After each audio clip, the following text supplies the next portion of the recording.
Hello everyone, Saraswati পুজো কিন্তু চলেই এসেছে। তাই আমি তোমাদের জন্য কিন্তু নিয়ে চলে এসেছি ইজি গ্ল্যাম একটা সফট মেকআপ লুক। দেখতেই পাচ্ছ পিঙ্ক কালারের শাড়ির সাথে কিন্তু মেকআপ লুকটা কিন্তু আমি ঠিক পিঙ্ক টাইপেরই করেছি। আশা করছি তোমাদের ভিডিওটা ভালো লাগবে। আর এরকম একটা মেকআপ লুক কিন্তু তোমরা বাড়িতে বসে অনায়াসে ক্রিয়েট করতে পারবে। তো চলো দেখে নেওয়া যাক মেকআপটা আমি কি করে করেছি।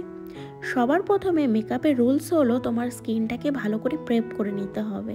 সেটার জন্য আমি একটা আলাদা করে তোমাদের জন্য ভিডিও বানিয়ে দেব যে মেকআপের আগে কি করে স্কিনটাকে প্রেপ করে নিতে হয়। এরপর আমরা লাগিয়ে নিচ্ছি ময়েশ্চারাইজার। আমি আমার স্কিনটাকে ভালো করে প্রেপ আগেই করে নিয়েছি। এখন ময়েশ্চারাইজার লাগিয়ে নিয়ে ঠিক 2 মিনিট আমি অপেক্ষা করব ময়েশ্চারাইজারটা যাতে আমার স্কিনে ভালো করে বসে যায়। এরপর আমরা মেকআপ সুইস বিউটি মেকআপ আমি লাগিয়ে নিচ্ছি। আমরা কিন্তু মেকআপ করছি উইন্টারে। শীতের দিনে মেকআপ কিন্তু আমাদের ফেটে যায়, কেকি হয়ে যায়, অনেক রকমের সমস্যা কিন্তু দেখা দেয়। তোমরা যদি এই প্রি মেকআপ বেসটা যদি লাগিয়ে নাও, যেটা সুইস বিউটি আমি ইউজ করছি, তোমরা যে কোনো কোম্পানি ইউজ করতে পারো, তবে আমার বেস্ট এটাই মনে হয়। লাগিয়ে নাও, তাহলে কিন্তু শীতের দিনে মেকআপটা কিন্তু অনেক সফট আর স্কিনে কিন্তু বেশ একটা গ্লো দেয়। এর পরের ধাপে আমি আমার স্কিনে কনসিলার লাগিয়ে নিচ্ছি। এখানে আমি আই ম্যাজিকের কনসিলার ইউজ করেছি, যেটা কিন্তু আমি আমার স্কিন থেকে 2 শেড ডার্ক নিয়েছি, কারণ আমার স্কিনে যতটুকু ডিসকালারেশন রয়েছে সেটাকে হাইড করার জন্য নিয়েছি। যেমন আমার চোখের নিচে কিন্তু অল্প ডার্ক সার্কেল রয়েছে, আর আমার মাঙ্কি মাউথ এরিয়াতে কিন্তু অল্প পিগমেন্ট রয়েছে, যেটা কিন্তু খুবই সামান্য পিগমেন্টেশন রয়েছে। সেটাকে আমি হাইড করে আমি আমার স্কিনের পুরো কালারটাকে এক সমান করে নেব। এটাকে ভালো করে আমরা ব্লেন্ড করে নিচ্ছি একটা ড্যাম্প বিউটি ব্লেন্ডার দিয়ে। বিউটি ব্লেন্ডারটা ভিজিয়ে সেটা জলটা ভালো করে নিংড়ে নিতে হবে, সেটা তোমরা ভালো করেই জানো। ফাউন্ডেশনের জন্য আমরা এখানে ইউজ করছি রিকোডের ফাউন্ডেশন। আমি এখানে রিকোডের ফাউন্ডেশন শেড নাম্বার 2 আর 6 দুটো মিক্স করে নিয়েছি। আমি আমার স্কিন টোনে বানিয়ে নিয়েছি ফাউন্ডেশনটাকে। এখন ভালো করে একটা ব্রাশের সাহায্যে আমি আমার স্কিনে অ্যাপ্লাই করে নিয়েছি।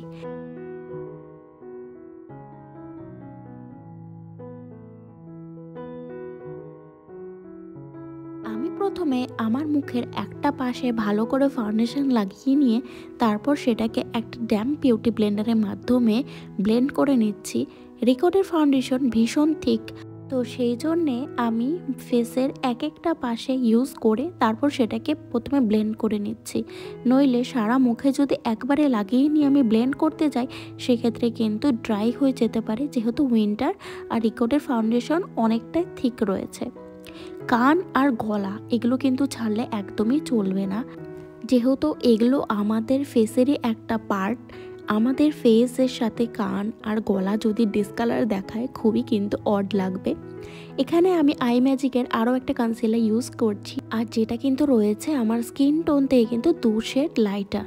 কনসিলারটা দিয়ে আমি আমার কিন্তু চোখের নিচে, ফরহেড, নোজ আর মাউথের নিচে কিন্তু যেসব জায়গা আমাদের হাইলাইট করতে হয় সেসব জায়গা কিন্তু হাইলাইট করার জন্যে আমি আমার স্কিন টোনে 2 শেড লাইট কনসিলার দিয়ে হাইলাইট করে নিচ্ছি। একটা ড্যাম্প বিউটি ব্লেন্ডার দিয়ে কিন্তু ভালো করে ব্লেন্ড করে নিয়েছি। ব্লেন্ডিং করাটা কিন্তু খুবই ইম্পর্টেন্ট, তো ভালো করে ব্লেন্ড করে নিয়ে এরপর আমি এখানে বানানা পাউডার ইউজ করছি। আমার স্কিন টোন যেটা রয়েছে সেই স্কিন টোন অনুযায়ী কিন্তু বানানা পাউডারটা খুব ভালো যায় আমার স্কিনের সাথে।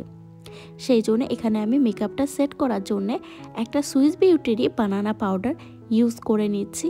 তোমরা চাইলে কিন্তু যে কোনো ব্র্যান্ডের ইউজ করতে পারো। এখানে কিন্তু আমি মেবলিনে 3-in-1 যে প্যালেটটা রয়েছে সেখান থেকে কিন্তু নিয়ে নিচ্ছি ব্লাশারটা। ব্লাশার, কন্ট্যুর, হাইলাইটার তিনটেই রয়েছে। তো সবার প্রথমে ব্লাশার করে নেব আমার চিকগুলো। তো চিকটা ব্লাশ করার জন্যে কিন্তু ব্লাশার লাগিয়ে নিচ্ছি আমি। আর সবসময় কিন্তু ব্লাশার উপরের দিকে লাগাবে, গালের মাঝখানটা ব্লাশার কোনো সময় লাগাবে না, নইলে কিন্তু গালটা বেশ ঝোলা ঝোলা আর অন্যরকম একটু ফোলা ফোলা টাইপের দেখা যায়। তো দেখতেই পাচ্ছ কেমন করে ব্লাশার অ্যাপ্লাই করেছি। এবার আমি কন্ট্যুর করে নিচ্ছি। কন্ট্যুর খুব একটা আমি করি না, বলতে গেলে করিই না কন্ট্যুর, তবে আজ আমি ভিডিও বানাচ্ছি বলে সত্যি কথা বলতে তোমাদের সাথে কন্ট্রোল শেয়ার করছি, বাট কন্ট্রোল কোনো সময় আমি করি না। আমার কন্ট্রোল মনে হয় না যে আমার প্রয়োজন আছে, তো সেজন্য আমি করি না। আর যাই হোক, আমি হালকা ফুলকা একটু কন্ট্রোল করে নিচ্ছি, আর আমার ফরহেড কন্ট্রোল করে নিচ্ছি। আর আমার ফেসটা এখন একটু সাদা সাদা দেখাচ্ছে, কিন্তু যখন মেকআপটা বসে যাবে তখন ঠিক কিন্তু এক কালার হয়ে যাবে। তো ভালো করে কন্ট্রোল করে নিয়ে এরপর নোজ কন্ট্রোল করছি। আমি যে ব্রাশটা দিয়ে কন্ট্রোল ইউজ করেছি সেই ব্রাশের সাহায্যে আমি কন্ট্রোলটা ইউজ করে নিচ্ছি। আর তারপর একটা ছোট ব্রাশ দিয়ে, যে আইশ্যাডো ব্রাশ দিয়ে আমি কিন্তু আমার কন্ট্রোলটাকে ঠিকঠাকভাবে সেট করে নিচ্ছি আমার নোজে। এরপর কিন্তু আমরা আইব্রো করে নেব। আইব্রো করার জন্য কিন্তু আমি খুব একটা দামি আইব্রো প্যালেট ইউজ করছি না বা করব না। আমি এখানে ইউজ করছি কিন্তু ইজিলি মার্কেটে কিনতে পাওয়া যায়, সেটা দিয়ে আমি আমার আইব্রোটাকে ভালো করে ড্র করে নিচ্ছি। আমি আমার আইব্রোটা ড্র করতে একটু সময় লাগিয়ে দিই, আর এটা কিন্তু খুবই পিসফুলি করা দরকার, কারণ আমাদের আইব্রোটার দ্বারাই কিন্তু আমাদের যে সৌন্দর্য ফেসের সেটা প্রকাশ পায়। এখন দেখো ফেসটা কিন্তু অন্যরকম দেখাচ্ছে, যতক্ষণ না আমি আইব্রো ড্র করিনি তখন কিন্তু একটু অন্যরকম দেখাচ্ছিল। এখানে আমি যে কনসিলারটা ইউজ করছি সেটা কিন্তু রয়েছে সুইস বিউটির, যেটা আমার স্কিন কালারের সাথে কিন্তু ম্যাচ করছে। ওটা দিয়ে আমি আমার আইব্রোটাকে একটু শেপ দিয়ে দিয়েছি, আর তারপর আমার আইলিডের ওপরে কিন্তু ভালো করে কনসিলারটা দিয়ে নিলাম। এইবার আমি আই মেকআপটা শুরু করব। কিন্তু তার আগে সেই কনসিলারটা সেট করার জন্য কিন্তু আমি ফিটমির যে কম্প্যাক্ট পাউডারটা রয়েছে সেটা দিয়ে একটু সেট করে নিয়েছি। এখন তোমরা দেখতেই পারছো যে আমি এখানে একটা হালকা ব্রাউন যে কালার রয়েছে সেটা দিয়ে কিন্তু ভালো করে আমার আইলিডের ওপরে ব্লেন্ড করে নিচ্ছি।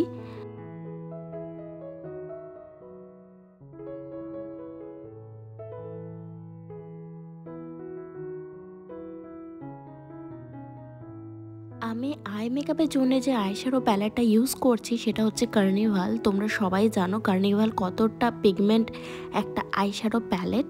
তো সেখান থেকে আমি একটা পিঙ্ক শেড উঠিয়ে নিয়েছি, দেখতেই পারছো কতটা পিগমেন্ট রয়েছে। আমি একটু বেশি তুলে নিয়েছি, তাই আবার ব্রাশটাকে হালকা একটু উল্টে নিয়ে আমি আবার ব্লেন্ড করতে শুরু করলাম। যেহেতু আমার হুডেটাই আমার কোনো রকম ক্রিজ নেই চোখে, তো সেই জন্যে আমাকে কিন্তু সম্পূর্ণ যে আইলিডটা আছে সেটার উপরেই আমাকে মেকআপটা ক্রিয়েট করতে হবে। আর আমি চেষ্টা করছি আমার আইলিডের ওপরে যে আমার ক্রিজ যেখান থেকে হতে পারে সেই অনুযায়ী কিন্তু আমি পিঙ্ক কালারটা কিন্তু ব্লেন্ড করার চেষ্টা করছি। এরপর আমি কিন্তু অন্য একটা ছোট্ট ব্রাশ নিয়ে নিয়েছি, সেটা দিয়ে কিন্তু ভালো করে ব্লেন্ড করে নিচ্ছি। বড় ব্রাশ দিয়ে ব্লেন্ড করলে কি হতো, মেকআপটা কিন্তু বেশি ছড়িয়ে যেত, মানে আইশ্যাডোটা কিন্তু বেশি ছড়িয়ে যেত। সেই জন্য একটা ছোট ব্রাশ দিয়ে ভালো করে ব্লেন্ড করে নিয়ে আবার সেই আইশ্যাডো প্যালেট থেকে একটা পিঙ্কের কাছাকাছি শিমারি একটা শেড নিয়ে আমি আমার আঙ্গুলের সাহায্যে ঠিক আমার আইলিডটার ওপরে কিন্তু লাগিয়ে নিচ্ছি। কেন আমার মনে হলো যে দুটো কালার সেম সেম হয়ে গিয়েছে, তাই আমি একটা কপার শেড নিয়ে আবার আমার আইলিডের ওপরে লাগিয়ে নিচ্ছি। তোমরা দেখতেই পারছো যে কপার শেডটা লাগানোর পরে কত সুন্দর দেখা যাচ্ছে, একটা আলাদা এফেক্ট চলে এসেছে।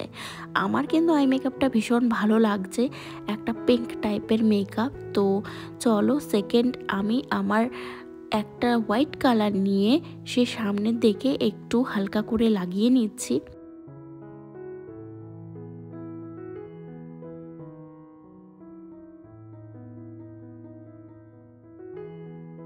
তারপর সেম আইশ্যাডো প্যালেট থেকে একটা হালকা পিঙ্ক কালার নিয়ে আমি আমার লোয়ার ল্যাশ লাইনের মধ্যে ভালো করে ব্লেন্ড করে নিচ্ছি। এতে কিন্তু মেকআপটা দেখতে খুবই সুন্দর লাগবে।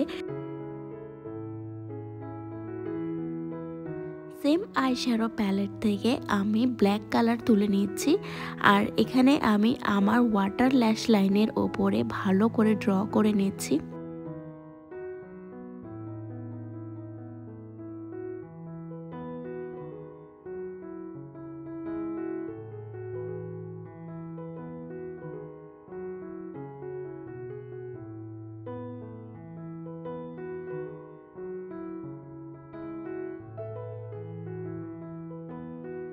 আমি কিন্তু এক্সট্রা কোনো কনসিলার নিইনি, সেই কনসিলার ব্রাশটা দিয়ে কিন্তু আমি আমার শ্যাডোটা হালকা করে শেপ দিয়ে দিচ্ছি। যেহেতু নিচে ব্ল্যাক কালার দিয়ে আমার ওয়াটার ল্যাশ লাইনে আমি একটা কাজল টাইপের এফেক্ট দিয়েছি, তো সেই জন্যে সেখানে আমি একটু শেপ দেওয়ার জন্যে সেম কনসিলার ব্রাশটা দিয়ে দিয়েছি। এরপর আমি এখানে আইলাইনার ইউজ করছি, যেটা কিন্তু সবার পরিচিত, যেটা হলো ল্যাকমির আইলাইনার। আশা করি এটা একসময় সবাই ইউজ করেছো, আর আমি ইউজ করেছি প্রায় শেষের পথে। আমার এটা অনেক দিন হয়ে গিয়েছে আমি নিয়েছি।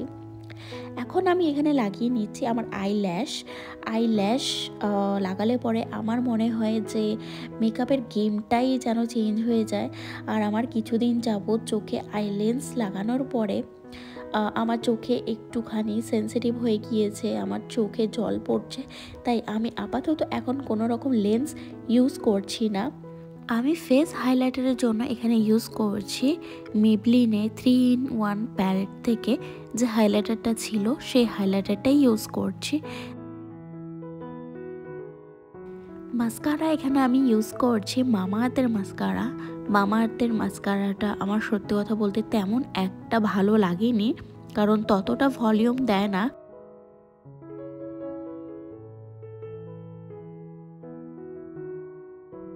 এখানে লিপ লাইনার আমি ইউজ করছি সুইস বিউটি। সুইস বিউটি এমন একটা কোম্পানি যেটা কিন্তু রিজনেবল প্রাইসে কিন্তু অনেক ভালো প্রোডাক্ট তারা বিক্রি করে। আর আমার কিন্তু সুইস বিউটির প্রোডাক্ট কিন্তু খুবই পছন্দ। তো সুইস বিউটির যে লিপ লাইনারটা রয়েছে বেশ পিগমেন্টেশন রয়েছে, কিন্তু আমার খুবই পছন্দ। আর এখানে আমি লিপস্টিকের জন্য ইউজ করছি মাইগ্ল্যামের একটা পিঙ্ক শেড, দেখতেই পারছো ভীষণ ভীষণ ভীষণ বিউটিফুল একটা কালার। তার উপরে কিন্তু সুইস বিউটির একটা আমি লিপ গ্লস ইউজ করে নিয়েছি। আজকাল কিন্তু লিপ গ্লসের প্রেমে পড়ে গেছি, মানে আমার কিন্তু প্লাম্পি লিপস, মানে একটু ভেজা ভেজা টাইপের যে লিপস হয় সেটা কিন্তু ভীষণ ভালো লাগছে। তাই এরকম একটা গ্লসি লিপস কিন্তু আমার ভীষণ ভালো লাগছে। সুইস বিউটির একটা সেটিং স্প্রে দিয়ে মেকআপটা শেষ করলাম। তোমাদের ভিডিওটা কেমন লাগলো একটা কমেন্ট করে জানিও। আমার এই মেকআপ ভিডিও থেকে কি শিখতে পেলে সেটাও কমেন্ট করো, আর কিছু বুঝতে অসুবিধা হলে সেটাও আমাকে কমেন্ট করো। আমি কিন্তু তোমাদের সাথে অবশ্যই রিপ্লাই করব। আশা করছি তোমাদের ভিডিওটা ভালোই লেগেছে। দেখা হচ্ছে নতুন আরও ভিডিওতে। সবাই ভালো থেকো, সুস্থ থেকো।